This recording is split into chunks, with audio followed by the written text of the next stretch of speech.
Hai semua, saya Teacher Mira daripada Helen Eben Preschool. Kita akan sambung belajar menggunakan kaedah fonik bagi huruf konsonan. Kita akan belajar sebanyak 5 huruf, iaitu huruf B, huruf C, huruf D, huruf F dan huruf G. Untuk huruf yang pertama adalah huruf B. Cara nak sebut huruf B adalah kita rapatkan di dua bibir kita dan buka secara cepat dan mengeluarkan bunyi letupan kecil. Sebagai contoh, B, B, B, B. Seterusnya adalah huruf C. Huruf C berbunyi C dari belakang tekak, iaitu C, C, C. Seterusnya adalah huruf D.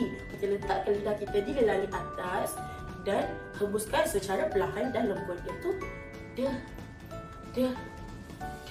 Seterusnya adalah huruf F. Kita letakkan bibir kita sentuh gigi atas dan hembuskan secara perlahan, iaitu.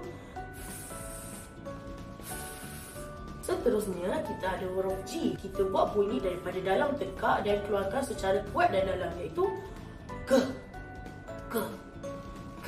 Teacher nak bagi sikit tips saja dekat kerja untuk memudahkan mami dan daddy mengajar anak-anak menggunakan kaedah fonik ni supaya mereka lebih faham. Mami dan daddy boleh sertakan sekali perkataan atau benda yang menggunakan huruf tersebut. Sebagai contoh, mami mengajar huruf B.